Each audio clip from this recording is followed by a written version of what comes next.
লগতে সংবাদ মাধ্যমক মই এই বিষয়ে জনাব খুজিছো যে যোৱাকালি আমাৰ বড়োলেণ্ড পিপলছ ফ্ৰণ্ট আৰু অসম গণ পৰিষদ দলৰ লগত মিত্ৰতা চূড়ান্ত হৈছে। মিত্ৰতাৰ যিটো ষ্ট্ৰাকচাৰ আমি নতুন দিল্লীত আমাৰ ৰাষ্ট্ৰীয় নেতৃত্বৰ পৰা অনুমোদন পোৱাৰ লগে লগে আমি ঘোষণা কৰিম। কিন্তু এজিপি আৰু বিপিএফৰ লগত আমাৰ মিত্ৰতাৰ আলোচনা আমি যোৱা নিশা সম্পূৰ্ণ কৰিছোঁ আৰু দুইটা ৰাজনৈতিক দলৰে আৰু বিজেপিৰ মাজত সম্পূৰ্ণ বুজাবুজি হৈছে। কোনো ফ্ৰেণ্ডলি কণ্টেষ্ট আদি নাথাকে, সম্পূৰ্ণ চিট বাই চিট আমাৰ এলায়েন্স হৈ গৈছে।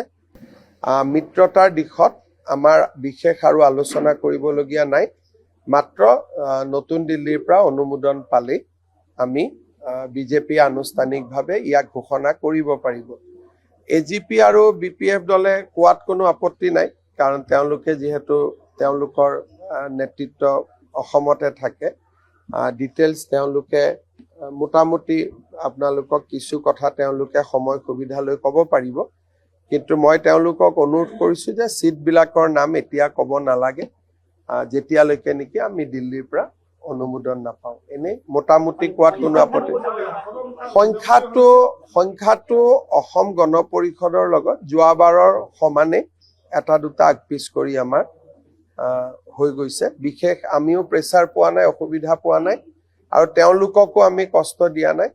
আৰু বিপিএফ দলৰ ক্ষেত্ৰতো আমাৰ সুন্দৰভাৱে বুজাবুজি হৈ গৈছে।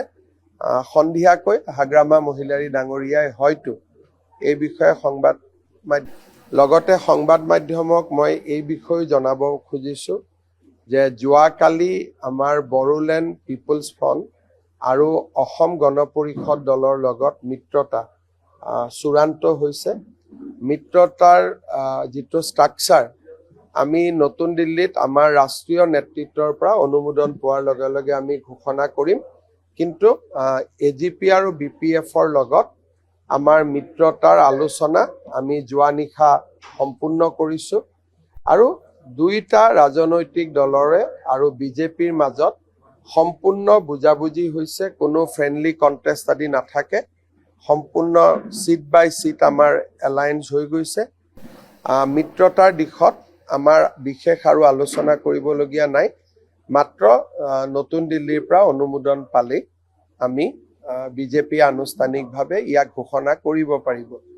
এজিপি আৰু বিপিএফ দলে কোৱাত কোনো আপত্তি নাই, কাৰণ তেওঁলোকে যিহেতু তেওঁলোকৰ নেতৃত্ব অসমতে থাকে। ডিটেইলছ তেওঁলোকে মোটামুটি আপোনালোকক কিছু কথা তেওঁলোকে সময় সুবিধা লৈ ক'ব পাৰিব।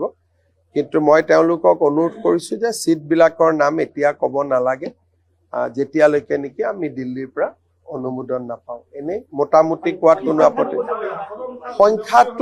সংখ্যাটো অসম গণ পৰিষদৰ লগত যোৱাবাৰৰ সমানে এটা দুটা আগপিছ কৰি আমাৰ হৈ গৈছে। বিশেষ আমিও প্ৰেছাৰ পোৱা নাই, অসুবিধা পোৱা নাই, আৰু তেওঁলোককো আমি কষ্ট দিয়া নাই। আৰু বিপিএফ দলৰ ক্ষেত্ৰতো আমাৰ সুন্দৰভাৱে বুজাবুজি হৈ গৈছে। সন্ধিয়াকৈ হাগ্ৰামা মহিলাৰী ডাঙৰীয়াই হয়তো এই বিষয়ে সংবাদ মাধ্যমক ক'ব, আৰু ইমানতে আমাৰ হৈ গৈছে।